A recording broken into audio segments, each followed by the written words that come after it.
On Monday, June 4th, 2012, 34-year-old Eric Samoa stood between two brand-new Jaguar cars on the showroom floor of a luxury car dealership in Bethesda, Maryland.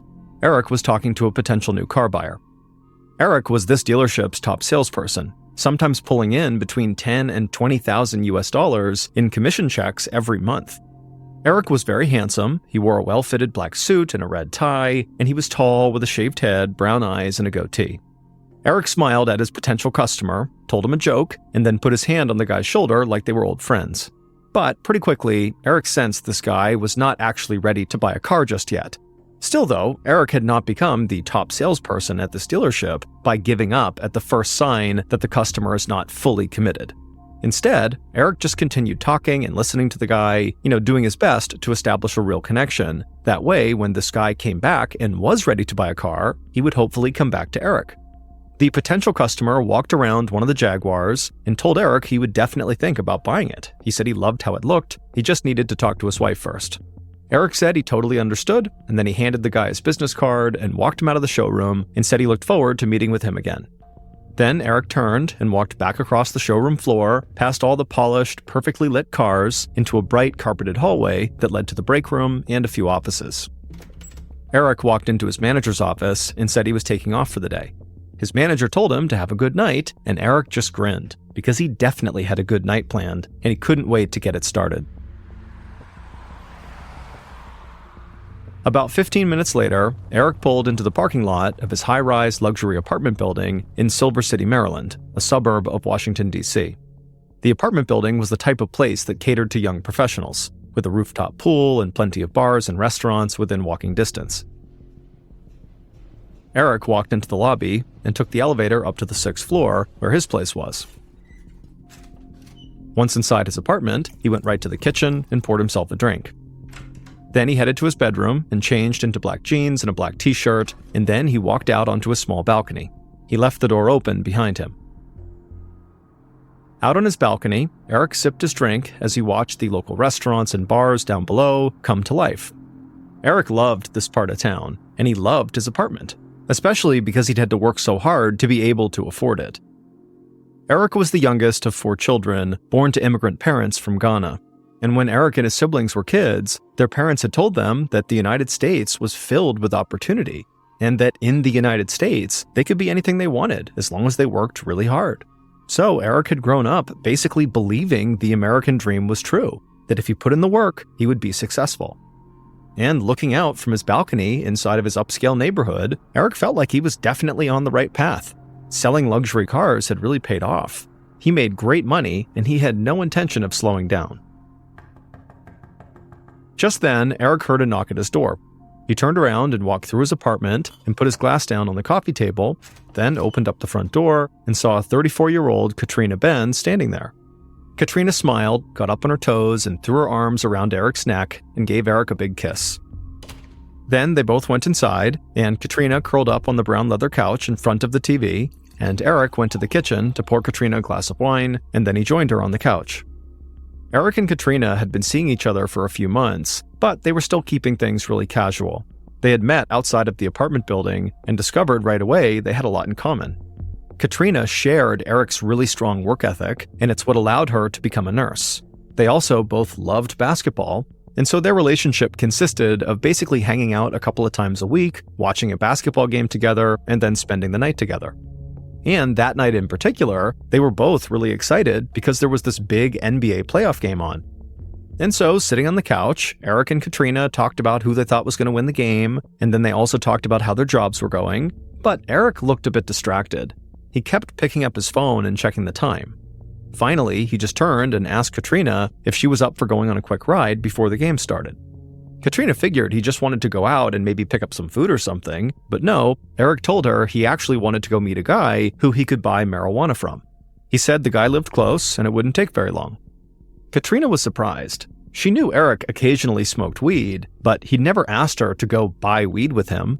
Still, she figured it wasn't that big of a deal. They were in a really nice suburb, so how dangerous could this weed dealer really be? So Katrina told him that was fine, as long as they got back in time for the start of the game. Eric promised they wouldn't miss a thing. Then he and Katrina left the apartment, went down the elevator, and out to Eric's car. After driving for a few minutes, Eric turned onto a side street in front of a small apartment complex, and he pulled over to the curb and put his car in park. To Katrina, the street seemed totally empty, but suddenly the back driver's side door opened, and this tall, skinny-looking drug dealer with a scraggly beard slid into the back seat. The dealer quickly handed a paper bag over the seat to Eric, and Eric took the bag, he looked inside, and he saw a Ziploc baggie of marijuana, and after he was satisfied, he handed the cash back to the dealer. The dealer then hopped out of the car without a word, closed the door, and disappeared back into the apartment complex. The entire exchange took less than a minute. Eric turned and smiled at Katrina, and then he turned the car back on, and he drove them back to his place just in time to watch the opening tip-off of the playoff game. And then later that night, after the game was over, Eric and Katrina went to bed together. Then, right before Katrina actually went to sleep, she reminded Eric that she had to work early the next day, so pretty likely when he woke up in the morning, she'd be gone. Eric said he totally remembered, then he kissed Katrina goodnight, and the couple rolled over and they both drifted off to sleep. And hours later, in the early morning of June 5th, 2012, Eric was still asleep in his bed when somebody walked into his bedroom, walked across the floor, and stood right beside him, staring down at him as he slept.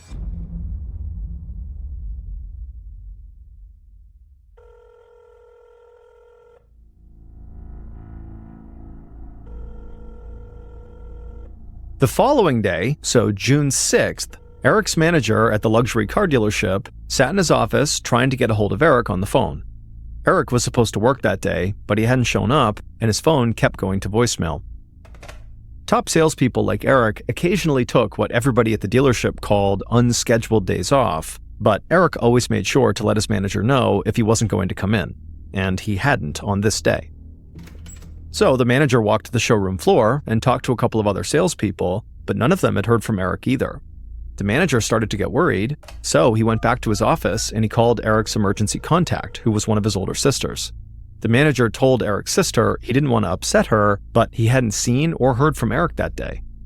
Eric's sister was totally frightened by this, and she immediately called Eric, and when he didn't answer, she called her other sister and her other brother to see if they had heard from him.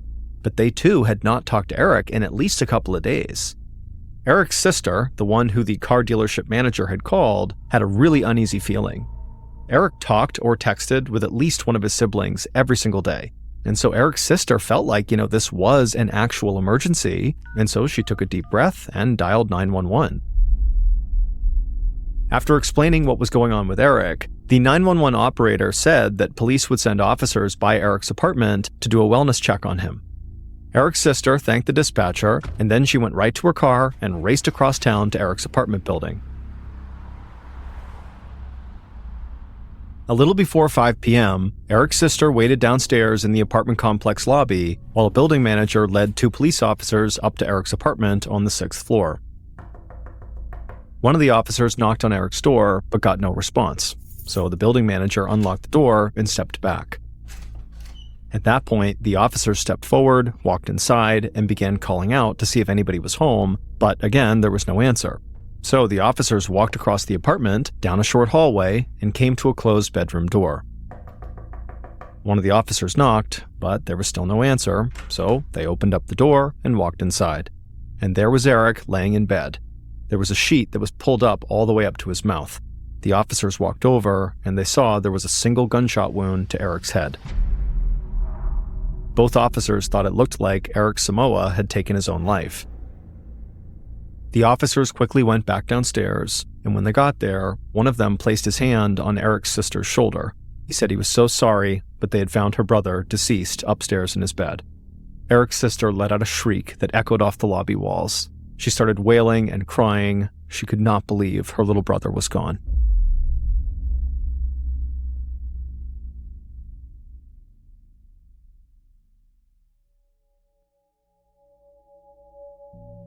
About 45 minutes after Eric's body was discovered, Detective Dmitry Ruvin of the Montgomery County Police Department walked into the lobby of Eric's apartment building. He saw officers standing with 2 women and a man who were huddled together and crying.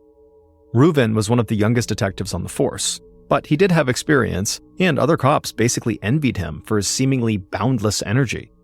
He waved one of the officers over, and the officer told him the people in the lobby were Eric's siblings. Reuven asked the officer to let them know that he would be down shortly to talk to them. Then Reuven quickly walked across the lobby and took the elevator up to the 6th floor. Reuven walked through Eric's apartment, and he understood why the first officers on the scene had thought Eric killed himself. The door to the apartment had been locked when they arrived, and there was no sign of forced entry, and expensive items like Eric's computer and TV had been left untouched, so this didn't look like a robbery gone wrong.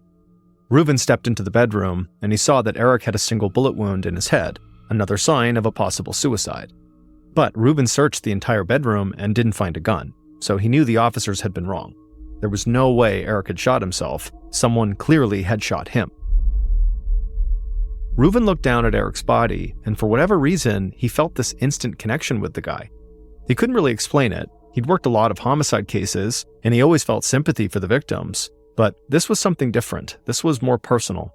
Reuven told himself that the reason for this connection must just be because Eric looked to be about the same age as Reuven. It was like, here's this guy with every opportunity in front of him, and somebody took that away from him. And this just made Reuven really upset and angry. It just seemed so wrong. Reuven took out his phone and called the station to let his boss know that this was a homicide, not a suicide, and so he would need an investigative team sent over.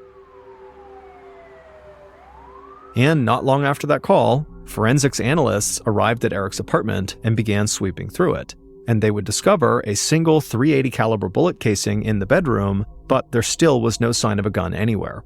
They also did a sweep of the apartment for fingerprints and possible DNA samples, but they knew that type of evidence might not get them very far in this case. The fact that there was no sign of forced entry or any kind of struggle meant there was a good chance Eric knew his killer. So the analysts figured they would just find lots of prints of friends or family who were often at Eric's place and so were not suspicious, and any of them could be guilty. And Reuven knew right now 3 of Eric's family members, his sisters and brother, were down in the lobby waiting to talk to him. So Reuven let the forensics team continue their work, and then he headed back downstairs. The elevator doors opened, and Reuven could hear Eric's siblings still crying in the lobby. Reuven walked slowly now, and he heard the sound of his shoes clicking on the concrete floor. He hated this part of the job. Eric's siblings only knew that their brother had been found dead in his apartment. They didn't know what happened. So Reuven lowered his head and approached them, and he told them he was so sorry, but their brother had actually been murdered. That sent Eric's brother and sisters into another fit of screaming. Detective Reuven stood with them and let them get as loud and as angry as they wanted. Then eventually, one of Eric's sisters caught her breath and wiped the tears from her eyes, and she looked right at Reuven, and she told him he needed to speak with a woman named Denise Harrington. Reuven asked who Denise was. Eric's sister said Denise was Eric's girlfriend, and she was no good. She was 20 years older than Eric, and his entire family knew Denise was just using Eric for his money. Reuven thanked Eric's siblings for their time, and he said police would follow up with them soon. Then he offered his condolences again and headed back upstairs. When he got there, he could tell, after hours and hours of searching this apartment, really the only thing investigators had found so far was just that bullet casing. But Reuven felt like this Denise person was a really strong lead, and so it didn't really matter right now that they didn't have much evidence. So Reuven found the phone number for Eric's girlfriend, Denise, gave her a call, and when she picked up, he told her he needed to meet with her to ask some questions about her boyfriend. The day after Eric's body was discovered, members of Reuven's team re-interviewed Eric's brother and sisters and looked into other family members who might have spent time at Eric's apartment. But Reuven himself remained focused on Eric's girlfriend, Denise. At the station, he led Denise into an interview room, sat across from her at a small wooden table, and handed her a bottle of water. He thanked Denise for coming in, and then asked her if she understood why she was there. And she just said, I understand there's some questions about Eric. Reuven nodded, and then asked her very gently if she knew that Eric had been killed. A look of total shock came across Denise's face, and she just began shaking her head, no, and then just said she couldn't believe it. People loved Eric. Reuven watched Denise very closely. She looked genuinely surprised and upset about this news, but he knew some people were naturally just very good actors. Looking at Denise now, it also struck Reuven how big the age gap was between her and Eric. Eric's family clearly had not approved of a woman 20 years older dating their little brother, but Reuven did not think being older than Eric somehow made Denise more suspicious. Reuven asked Denise if it was strange that she hadn't heard from her boyfriend in the last couple of days, before he was killed, but she told him it was not strange that she hadn't heard from Eric because Eric was actually not her boyfriend. Not anymore, anyways. Reuven was confused. Eric's siblings seemed very certain that Denise was seeing Eric and using Eric as far as they were concerned, but Denise explained that she and Eric had hit a rough patch about a month earlier. She found out he was obviously cheating on her when she noticed text messages coming into his phone from 2 other women. And so Denise just did not want to be treated that way, and so she had ended it with Eric, like their relationship was done and she had not talked to him in a while. And Denise said, if somebody close to Eric thought that she, Denise, and Eric were still together, it was probably only because Eric had not told anybody about the breakup. Denise felt like, Eric likely wanted his family to think he was settling down and not still going out and seeing a bunch of different women at the same time. Finally, Reuven asked Denise where she was on the night of the murder, and she said she'd been at home and said police could check her phone records that would prove she was telling the truth. Reuven thanked her for her cooperation and said he would be taking her phone now so they could download the information to help corroborate her alibi. And a little later that day, after police had finished downloading the information from her phone, Reuven gave the phone back and let Denise go. And while Reuven did think Denise was genuinely shocked when she heard the news about Eric, he couldn't help but think, Denise had a clear motive to want to harm Eric. Eric was cheating on her, and a jilted lover almost always had to be considered a viable suspect.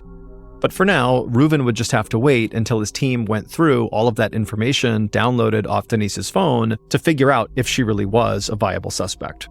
So in the meantime, Reuven headed back up to the 6th floor of Eric's apartment building to talk to some of Eric's neighbors.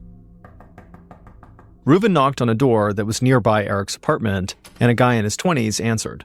The young man did not look surprised to see a detective standing there. He said he knew Eric pretty well, and he knew Eric had been killed.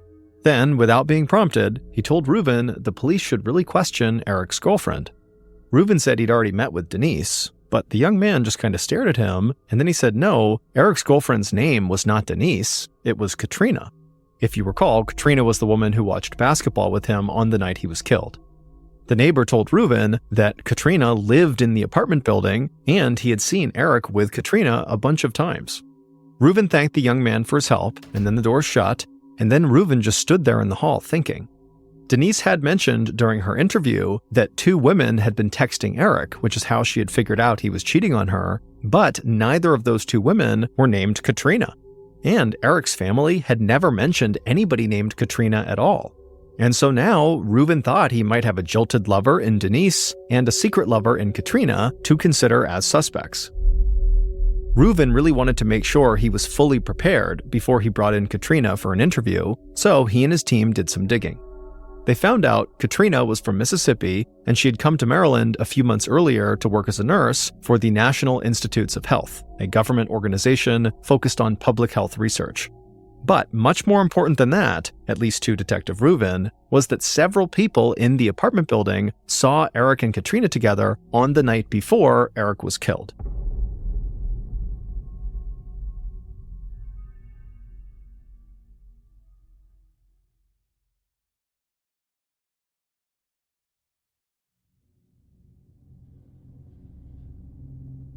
A couple of days after Eric was killed, Detective Reuven found himself back in an interview room talking to a woman he thought was Eric's girlfriend. And just like he had done with Denise, he started the interview by asking Katrina if she knew why she was there. And Katrina, who had a sort of confused look on her face, told him that, she understood she was here to help with some investigation, but she hadn't been given any more details than that. She figured it might have something to do with where she worked, but she didn't know. At this point, Reuven told her point blank that her boyfriend, Eric, had been found murdered in his apartment, and that she was the last person anybody had seen him with. Immediately, a look of complete disbelief came across her face, and as she pulled her legs up onto her seat and grabbed her knees with her arms and began rocking back and forth, she began saying to Reuven that, why would anybody want to do this? Everybody loves Eric. And then she asked Reuven, is it possible that this was not Eric? But Reuven said no, this was definitely Eric, and he is definitely deceased.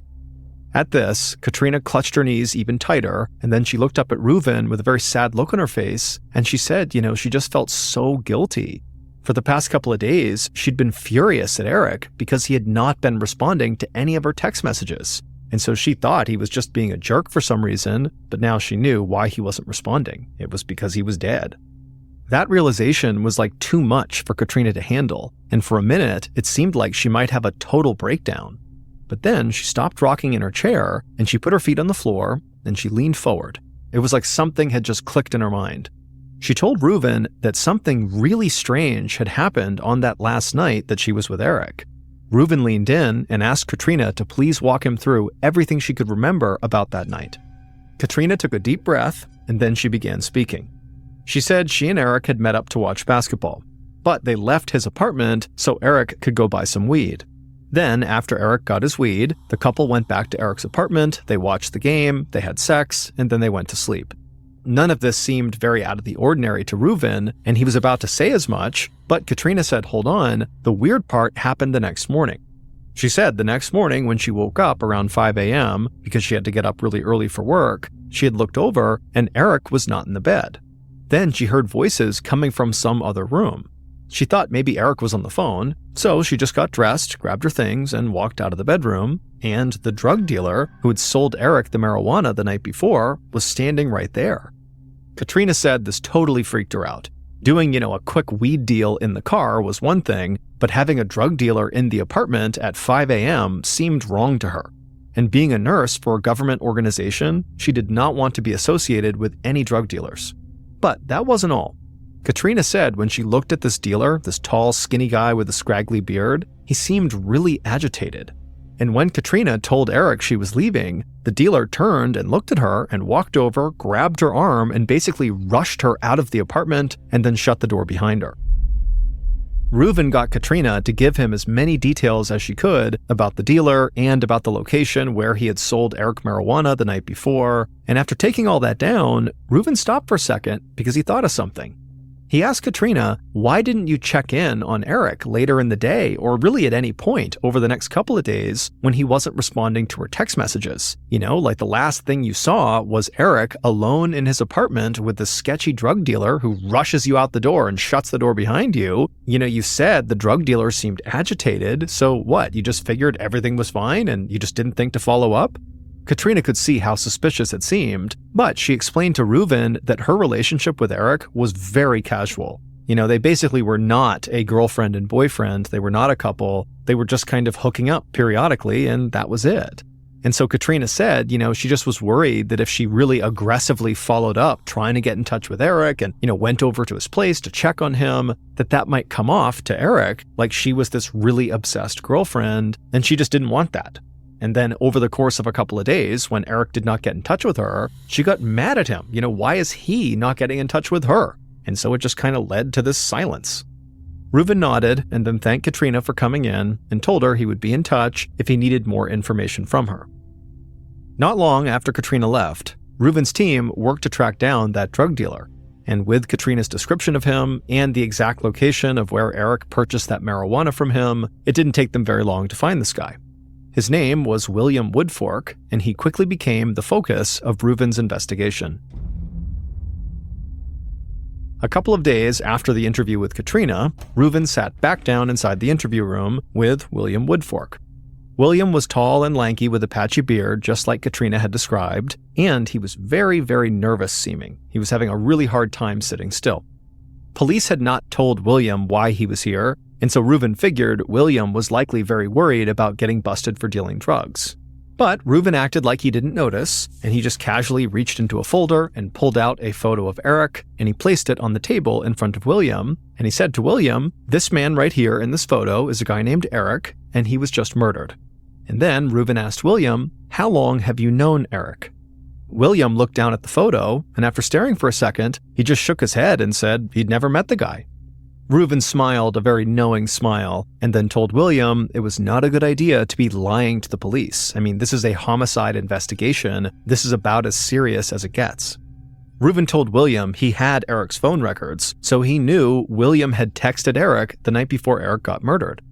Immediately, William hung his head and stared at the floor and then began backtracking. He admitted to Reuven that actually he had sold Eric weed a few times, including on that past Monday night. At this point, Reuben stopped smiling and he immediately asked William, "Okay, fine, you sold him weed on Monday. Why did you go to Eric's apartment early on Tuesday morning at around 5 a.m.? William immediately looked up and told Reuben he was not some big-time drug dealer out settling scores. He's like, "I had nothing to do with Eric getting killed." But Reuben was not about to take the word of someone who had literally just lied to his face. And with the phone records and William admitting he saw Eric the night before the murder, Reuben felt like he had more than enough evidence to pursue this lead further. So, not long after that meeting, Reuben secured a warrant to search William's apartment. And when they did search his apartment in the week following Eric's murder, police would find a .380 caliber handgun, the same type of handgun that had been used to kill Eric. And so Detective Reuben was pretty much positive he had just found Eric's killer. But later that week, when the ballistics report on Williams' gun came back, it showed the ammunition used in his gun did not match the bullet casing that was found in Eric's bedroom, meaning this gun was not the murder weapon.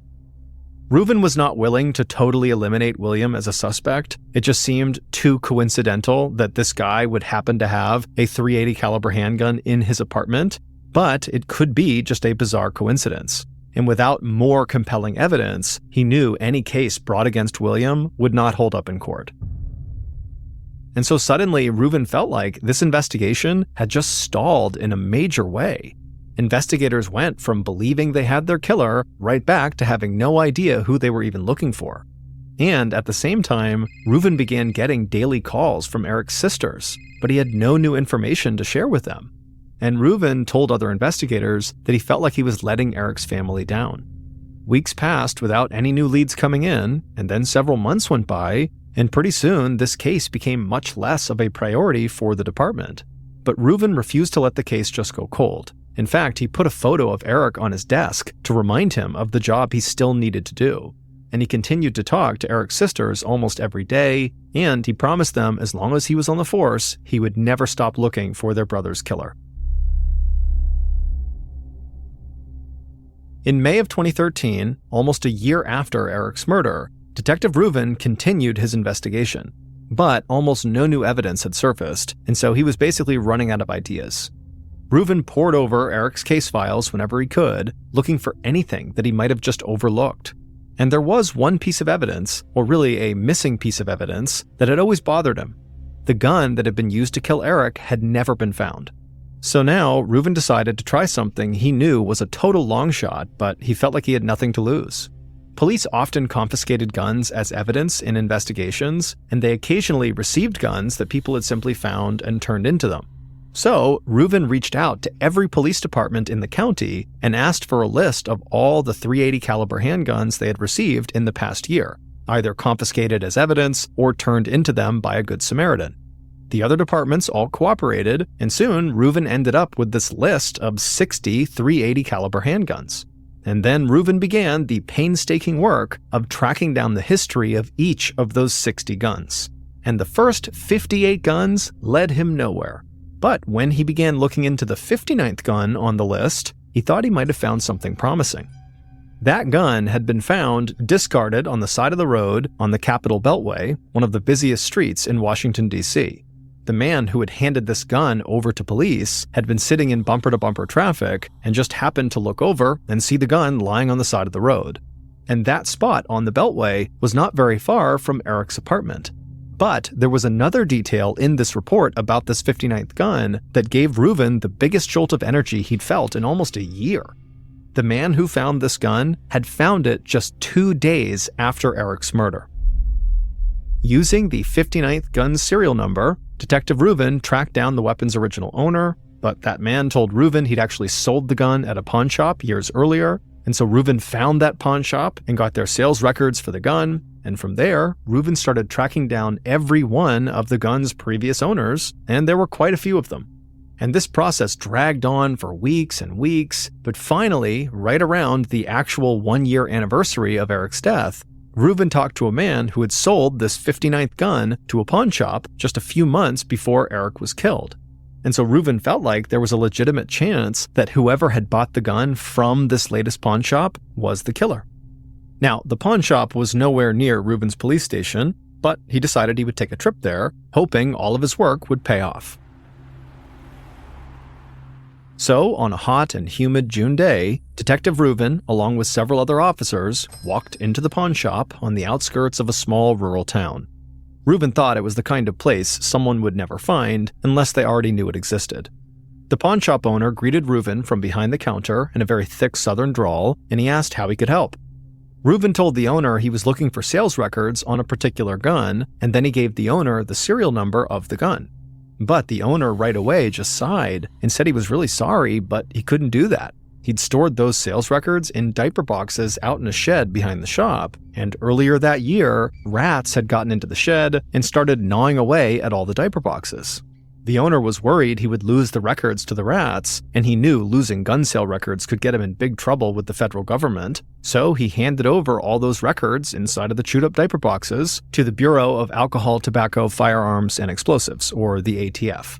The ATF is a United States government agency that primarily monitors firearms trafficking.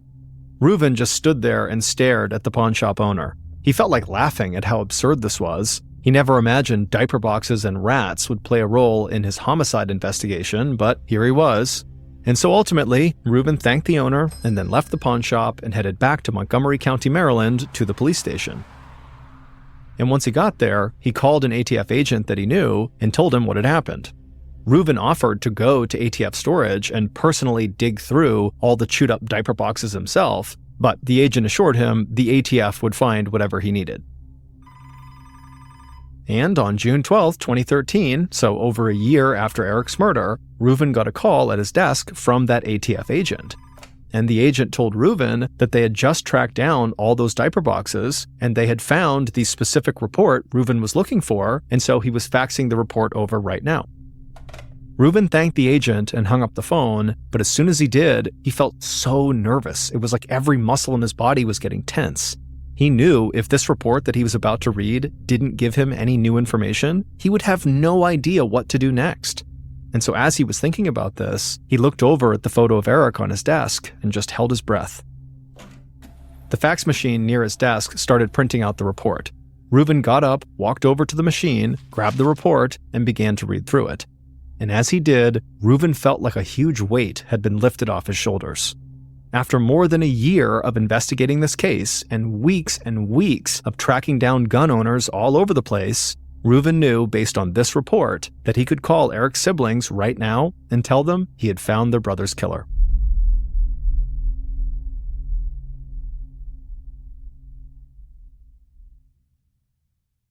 Based on records from the ATF and evidence collected over the course of a year, here is a reconstruction of what police believe happened to Eric Samoa in the early morning hours of June 5th, 2012.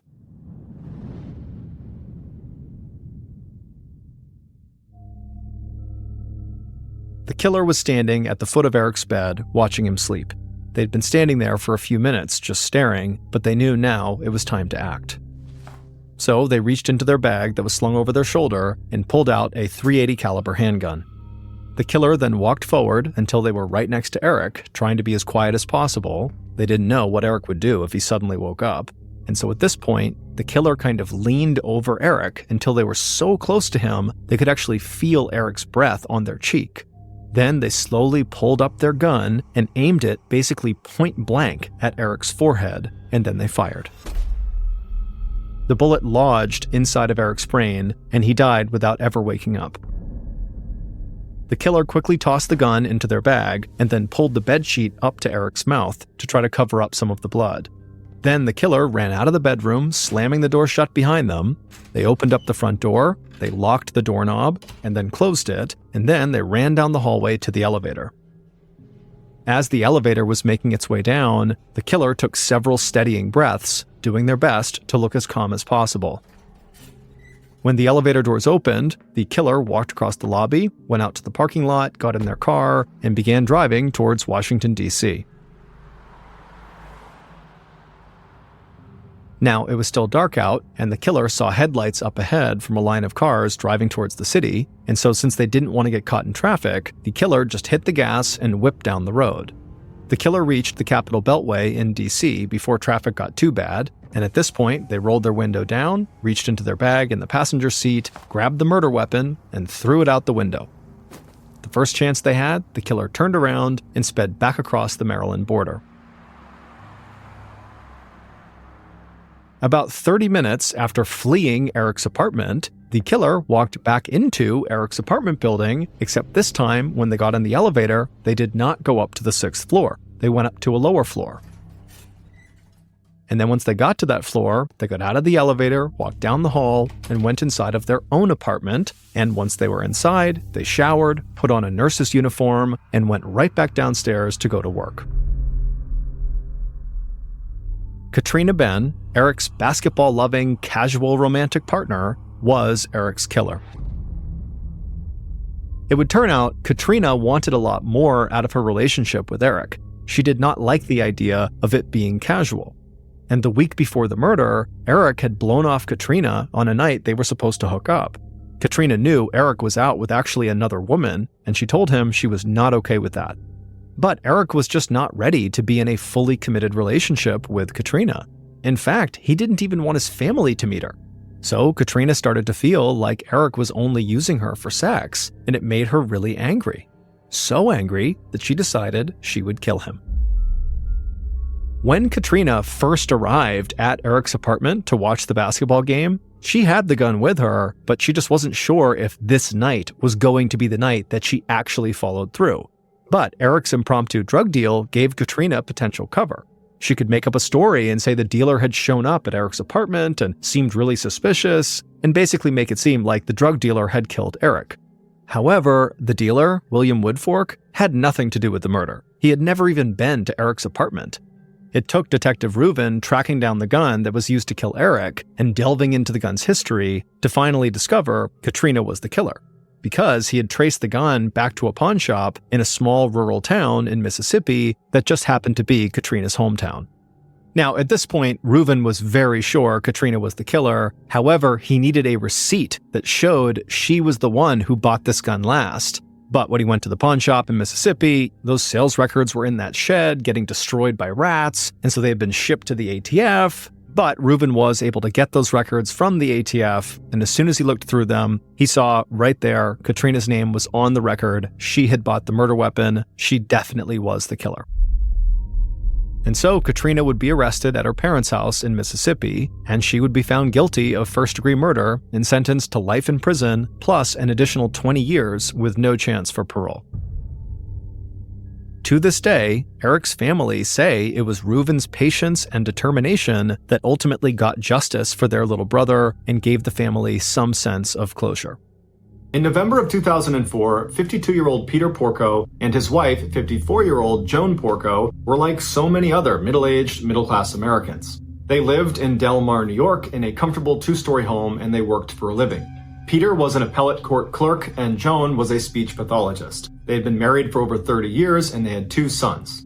Christopher was a 21-year-old student at the University of Rochester, and his brother, Jonathan, was a 23-year-old naval officer stationed at a submarine base in Groton, Connecticut. On Monday, November 15th, 2004, Peter woke up to start his typical Monday morning work routine. He got up, he got out of bed, he went to the bathroom, he relieved himself, he looked in the mirror, he shaved, he got dressed in his work clothes, he went downstairs, he put on a pot of coffee. While the coffee was brewing, he unloaded the dishwasher and then put the dirty dishes into the dishwasher and started it. He wanted to get his newspaper, so he went outside, he got his newspaper, but he realized he locked himself out of the front door. So he got the spare key out from underneath the mat, opened the front door, went inside, he sat down, had some coffee, read the newspaper. After a few minutes, he put his coffee cup in the sink, he packed himself a lunch in his lunchbox, and then he headed for the door to head for work. Peter was known as a very reliable employee who was also very punctual and rarely missed work. So when he didn't get to work that Monday morning, the court was a little bit confused. They called him to see if he was okay. He didn't pick up, so they dispatched a court officer to go make sure he was okay. And so the officer arrives at his house, he sees cars in the driveway, the front door's shut, he goes up, he knocks on the door, nobody answers. He tries the handle of the front door, he realizes it's open, so he opens the door, and he yells out, "Hey, I'm just looking for Peter," and the door hits something on the ground. Pokes his head inside and looks down, and there, on the ground, the thing blocking the door, is Peter Porco's body. He's clearly deceased, and he clearly has a massive head wound. The court officer steps outside immediately, calls 911. Local police show up, they go inside, and sure enough, Peter is dead. They go upstairs and they find his wife, Joan, in bed, also with a massive head wound, but she was still alive. Joan was rushed to a hospital where she underwent emergency surgery and then was put into a medically induced coma. Meanwhile, the police began their investigation into who could have done this. They quickly discovered that the home's alarm system had been smashed, and a phone line, because there still was landlines at the time, had been cut from the outside, and a screen in one of the windows had been slashed that looked like the way someone climbed into the house. However, nothing appeared to have been stolen because police almost immediately found Peter's wallet with money inside of it still sitting in the house, as well as very expensive jewelry that belonged to Joan still sitting in the house. As they continued to search the house, they discovered a fireman's axe that belonged to the Porcos hidden inside of one of the bedroom closets, and it was very clear this was the murder weapon. The Porco sons had been away during this attack. John was on his submarine in Connecticut, and Chris was at the University of Rochester, and in fact, Chris found out about the attack on his parents when he saw a news report. Because this story of this innocent, typical-seeming American couple in a quiet suburb getting struck down by some axe-wielding maniac had gone totally viral, and it was all over the news. And so Chris called the police to get more information about his parents' death. Here's the recording. Hi, my name is Chris Porco. I was just called by the Times-Union saying that my parents were found dead this afternoon. I was wondering if you had any information for me. Hey, Chris, whereabouts are you? I'm at school in Rochester, New York. Okay, you're in Rochester? Yes. Okay, and you're hearing from the Times-Union? Yeah, they said my parents were found, I guess, I don't know, they didn't say how or anything. So you will be here probably, you're going to go right to Albany Med? I don't know, I don't even know where my mom is, but... Yeah, she is at Albany Med. Okay, do you know her condition? No, because I haven't talked to her. Let me give you my pager number. As you can tell, Chris is extremely emotional. He's beside himself. He can barely speak. He's so upset about what's happened to his parents. No, actually, he sounds as calm as if he's ordering a pizza. Because Chris Porco was actually a psychopath, and he was the one who attacked his parents with the axe. As it turns out, Chris was failing at school and taking out huge loans in his father's name by forging his signature. And his father found out about it. So Mr. and Mrs. Porco write their son a strongly worded email where they tell him this behavior has to stop, and they're very disappointed in him, but they love him and they will help him get back on his feet. Chris responded by driving home in the middle of the night, sneaking into his house and attacking his parents with an axe. While this case is already disturbing and horrific and tragic, it's what happens to Chris's father after the attack that makes it one of the most brutal cases of all time. After being struck 16 times in the head and laying unconsciously in his bed as his sons snuck out of his house, Peter suddenly sat up and began his morning routine. He got dressed, he went to the bathroom, he shaved, he went downstairs, he made coffee, he did his chores, he went outside to get the newspaper, he got locked out, he got the key from under the mat, went back inside, he packed his own lunch. When he was finally ready to go, he headed for the door and then he collapsed and he died. Due to the severity of Peter's head wound, his brain was basically broken and it was unable to recognize he had been gravely injured. So in his final moments, he believed it was just a typical Monday morning going about his work routine, when in reality, he had a gaping head wound and he was basically dead after the 16th blow to his head. One of the more surprising and heart-wrenching details of this case is that Joan Porco, she did survive the attack. And after she came out of that medically induced coma, she said she forgot all the details of the attack, even though when she was discovered in her bed, she did indicate that Chris, her son, was the attacker. Nonetheless, she got together $250,000 to post Chris's bail, and she allowed him to come stay with her during his trial. And the two attended the trial together, walking into the courthouse hand in hand. Chris was very quickly found guilty of killing his father and attempting to kill his mother, and he was sentenced to 50 years to life in prison. Despite the verdict, Joan Porco still speaks to Christopher over the phone and frequently visits him in prison. It's unclear if she still believes he is innocent.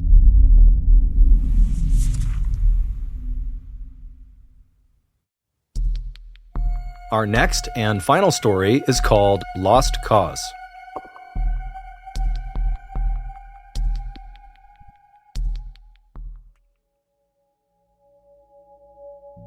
On the advice of his longtime therapist, a 70-year-old man named Art began writing about what happened to him and his family 30 years earlier in 1989. His therapist only knew Art had lost a child and felt very guilty about it, but the conditions under which the child was lost was always very gray, even though Art had been his patient for years and the therapist had repeatedly tried to get more information. Was this a child that was lost in pregnancy? Was it a child that was born and died or ran away? Those details never emerged, and every time the therapist tried to dig in, Art would back off, close up, and he would not talk about it. And so finally, his therapist said, Art, you just need to find a way to talk about this stuff. If you're not going to talk about it with me, then perhaps you should write it all down in a private journal. It'll be a very cathartic experience, and it might help you get over that guilt you're feeling. So Art reluctantly agrees. He goes home, he gets out a piece of paper, and he begins writing all the details of everything that happened leading up to that day in 1989 and what actually happened on that day in 1989. And when he was done and he had a chance to look at what he had written, he didn't feel better. He felt worse. He felt more guilty. But that's because Art had a secret that the therapist didn't know about. And now that it was out on paper, Art suddenly felt like, you know what, before I die, I have to tell the world what me and my wife did. So in 2019, he took all of those notes that he had written down about what had happened, and he posted it to Reddit. This is his confession story. Art's son was very, very troubled. Art would say, if you've seen the movie, We Need to Talk About Kevin, where a couple's son turns out to be a total psychopath, Art says that's a pretty good representation of what home life was like with our son. From the day Art's son was born in 1971, it was like something was off about him. Art and his wife Lisa had planned this pregnancy, and they were ecstatic when their baby boy was welcomed to the world, and they showered him with affection and love and did everything they possibly could to give him a warm, loving environment. But no matter what they did, it just seemed like he was always miserable. Their son cried constantly for the first 13 months of his life. Now, Art and Lisa understood that when you bring a baby home, there's a good chance they're going to cry. But his crying was so constant, and he could not be calmed down, that they grew concerned that this was more than just a colicky baby, that there could be some underlying issue. And so they brought their son to doctors and specialists, and they tried every treatment under the sun. They changed his diet, they changed his room, they sang him songs, they changed everything they could, but it never stopped. And so 13 months of grinding, grating, no sleep hell. Finally, in the 14th month of his life, he seemed to get over the incessant crying stage, and Art and Lisa were so relieved. It seemed like finally they could just be loving parents and not be so frustrated with their child all the time. But it seemed like now that he wasn't crying, he still was just totally unhappy. His body language and everything about him said, "I'm not happy," always. Art said that he never saw his son ever have a genuine, joyous smile. The only time he saw something resembling a smile was when his son would grin after causing someone pain or breaking a rule or in some way being bad. And then once his son started walking, all he wanted to do was just destroy everything in front of him. But again, Art and Lisa, they realized that this is all pretty typical child behavior, albeit maybe on the more extreme end of bad behavior, but it's still in the realm of normal child. And they're thinking that they are the reason this is happening. And so they're not blaming their son at this point. They're still doing everything they can to take care of him and love him to the best of their ability. When their son was about 2 years old, he learned how to take off his diaper, and he began sneaking around the house and emptying the contents of his diaper into corners of the house, underneath carpets, grinding it into the carpet, smearing it on the walls. But again, Art and Lisa are looking inward and saying, our child is only 2 years old. It can't be his fault he's acting this way. It's our fault for not finding a way to correct this behavior. But Art and Lisa started to drift away from that opinion when their son got a little bit older, got potty trained, and wasn't using diapers anymore, and still was going around the house and squatting down and going to the bathroom all over the house, making a mess at every possible chance he could. And not just when he was 4, 5, 6 years old. All the way up until he was 15 years old, he was doing this. And he stopped doing it in random corners, and he began only going into his parents' bedroom every chance he got, opening up the sheets, going inside, going to the bathroom, shutting it back up, and leaving.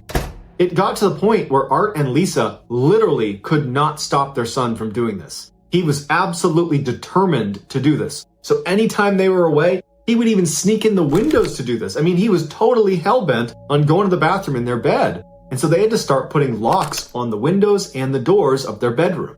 But when they had finally secured that room to where he really couldn't get in anymore, he began going to the bathroom right outside their door and in the other beds in the house. And so they began investing in locks on all of the doors. They even replaced the doors themselves because they were too flimsy, and they thought there's a good chance he might kick these doors in to try to get them open. So they put these big, thick doors up all through their house and put these big locks with key locks all over the house to keep their son from going in and going to the bathroom all over their bed sheets. As their son grew older, he became more and more unmanageable, well beyond just going to the bathroom in different places. He became violent, and he would bite and kick and scratch and spit on anybody that came near him. He was like a wild animal. Before he was 9 years old, he had been kicked out of school 2 separate times. When they let him back in a 3rd time, he apparently did something that was so bad that they effectively expelled him. A 9-year-old is getting expelled from school.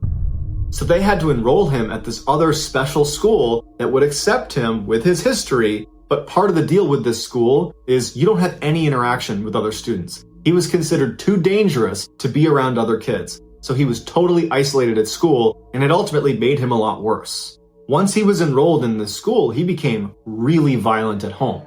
He would come home from school, and he would go right to the kitchen and get a knife out, and he would start threatening his parents, to the point where they had to lock all the drawers in the kitchen. Once all of the knives were under lock and key in Art's house, his son began stealing knives from the neighbor's house, smuggling them back into the house, and at night he would pull them out and try to stab Art. And on 2 different occasions he was successful, and Art still has scars on his leg from it.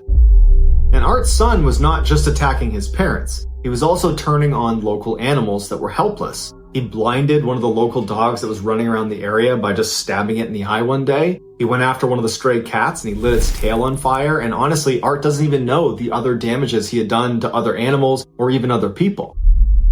Even though Art and Lisa massively resented their son for how badly he treated them and how difficult he was making their lives, they recognized that this was a child that needed help. And so they tried everything they could to help him by enrolling him in that special school that ultimately was isolating, but it was an attempt to try to help him, or bringing him to different therapists and psychologists and doctors, putting him on different medications and bringing him to meditation consultants. I mean, you name it, they tried everything they could to try to help this kid, but nothing worked. He only got angrier and got bigger and stronger and more aggressive and violent. And eventually Art and Lisa are like, what do we do about this? What ultimately started happening over the following years is Art and Lisa became prisoners of their own home, that every time their son was around, they felt unsafe around him. He was such a wild card and he had these crazy angry outbursts and he was clearly prone to extreme violence. And so they began using those heavy doors and locks to lock themselves away from their son. It was the only way they felt safe. And so with that in mind, fast forward to 1988 when Art's son is now 16 years old and Art and Lisa find out they're pregnant again. It was a surprise and they were not happy about it. In fact, because of how badly it had gone with their son, they were really scared that another child was going to be just as bad and they couldn't possibly go through this again. And so they decided that they weren't going to terminate, but if they noticed early on this child was a huge problem child, as horrible as they felt about it, they knew they would give it up for adoption. They simply couldn't do this again. This time they had a daughter and she was normal. She was nothing like their son. She didn't come home and cry constantly. She smiled and laughed, and after a few months she was sleeping through the night and she was hitting her milestones and she just seemed happy and she was easy. And it was around this time that Art and Lisa began to realize just how bad their son was. Seeing how wonderful their daughter was just amplified all of their son's atrocious behavior over the first 16 years of his life. And so Art and Lisa really began to look at their son as more of a lost cause. And they were less invested in going through the motions to try to find some way to help him when they knew it wasn't going to work. It had never worked. And he's only a couple years away from being 18 and he can go out on his own and figure it out for himself. And now, since they didn't really care as much about him, suddenly his behavior was intolerable. And anytime he acted up, they would never lay a hand on him, but they were not afraid to tell him to basically get the F out of here. We are not putting up with this. Leave. And so regularly, Art and Lisa would have these horrific screaming matches with their son, until their son would basically run away in a rage and then come back hours later or even a couple days later. And Art said he began to look forward to fighting with his son because every time they fought, it meant his son would be gone for a little while afterwards and there would be a little bit of peace and calm inside the house. But at the same time, Art and Lisa were concerned one of these days he's going to come back in after one of these fights and he's going to kill us. So it went on like this for about a year until a rainy day in 1989 when their son was almost 18 and their daughter was almost 1 year old. Now the house they lived in was a single-story bungalow and their daughter's room was against a sidewall where there was a window leading to the outside. That morning, Art and Lisa had got into one of the worst screaming matches with their son they had ever had, and he left in a rage and they slammed and locked the door behind him. After a couple of hours, their son is still gone and they don't expect to see him anytime soon, and their daughter is starting to get fussy, she seems tired, and so they walk into her bedroom, they put her in her crib for a nap, and then Art and Lisa leave her room, shut the door behind them, and go sit down in the kitchen. A couple minutes later, they hear their daughter screaming at the top of her lungs, and Art and Lisa immediately recognize this is not an ordinary cry. This sounds like something is terribly wrong. They get up and sprint down the hall to a room, and they try the door handle, but it's locked. They run back out to the kitchen, they get the keys, they go back, they're fumbling with the keys, they finally open it up, and there in the back of the room, standing next to the crib, is their son. And he's holding a knife, and he's poking it into her face.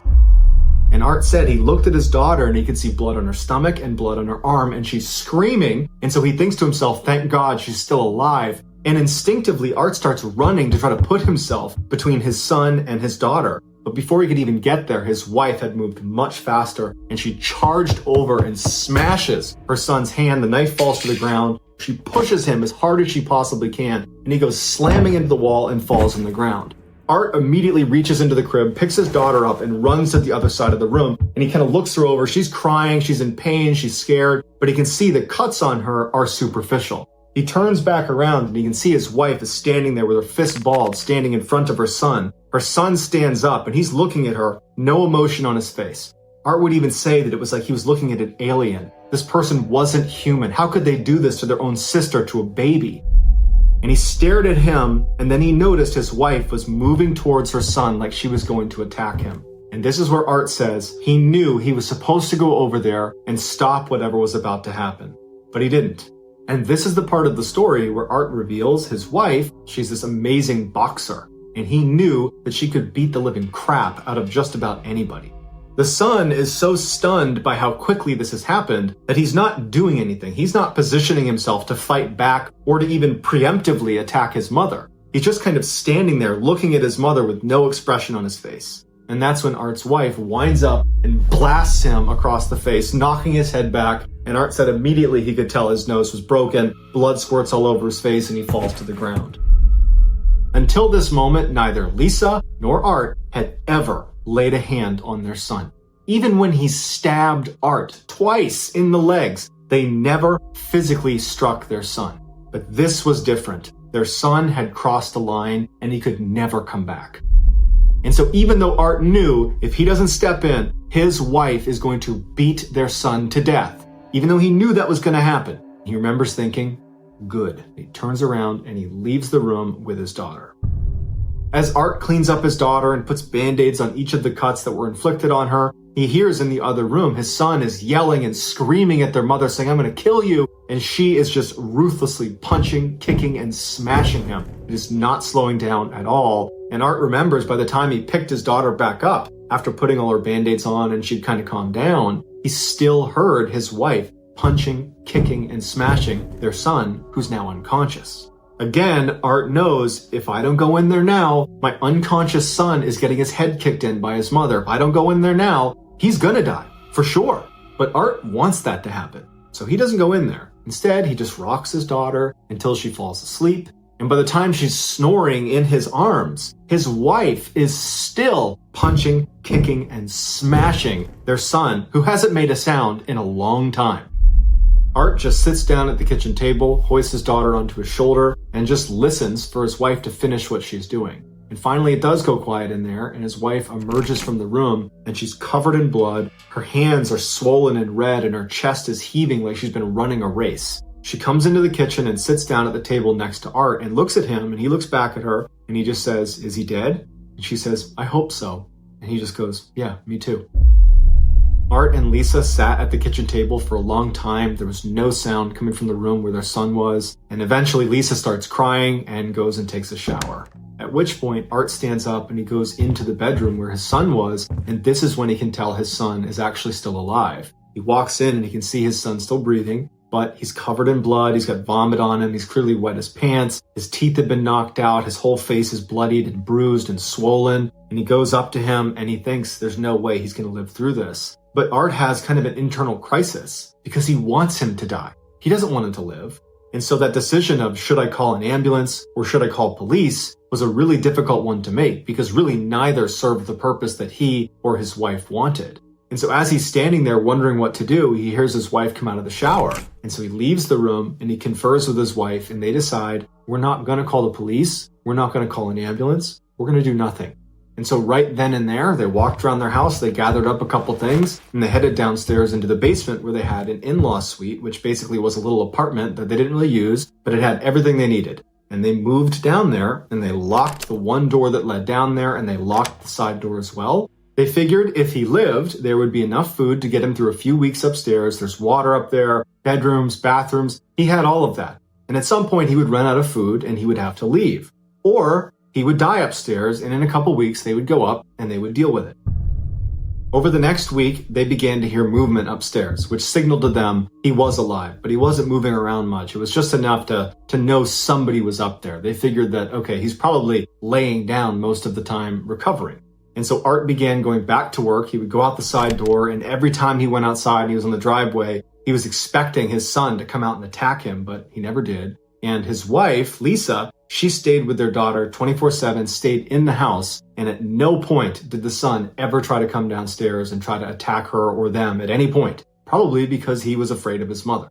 About 3 weeks after the attack, they were in bed in the basement and they heard him going absolutely ballistic upstairs, screaming, punching walls, breaking things, and they decided, you know what, whatever he does up there, it's not worth going up there and confronting him. Let him do whatever he wants. And then the next day, it was totally quiet. And for the next couple of days, Art and Lisa would listen really intently to see if they could hear him moving around upstairs, but they couldn't.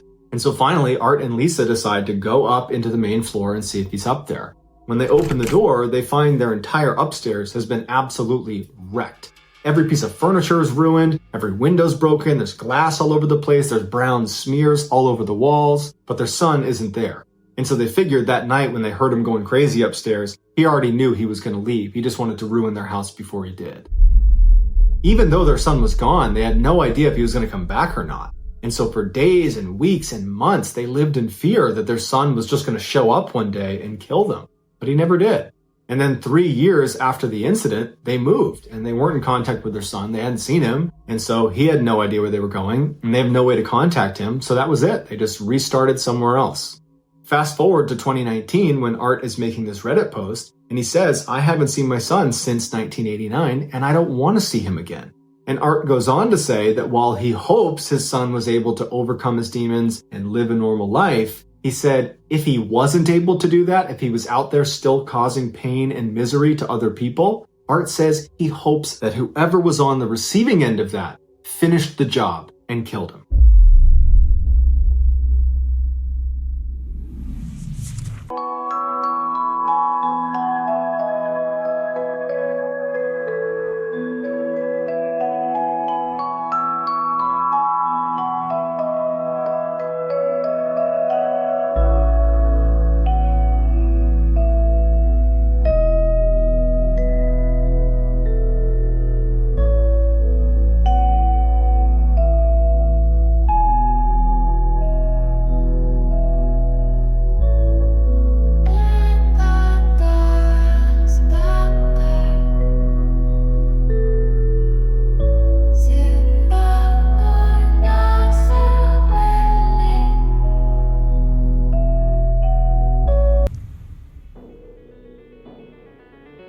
Thank you for listening to the MrBallen's podcast. If you got something out of this episode and you haven't done this already, please deliver a strange, dark, or mysterious story to the Amazon Music follow button, but in PDF format.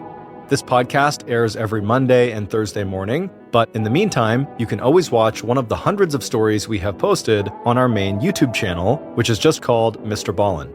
We have a registered 501c3 charitable organization called the MrBallen Foundation that honors and supports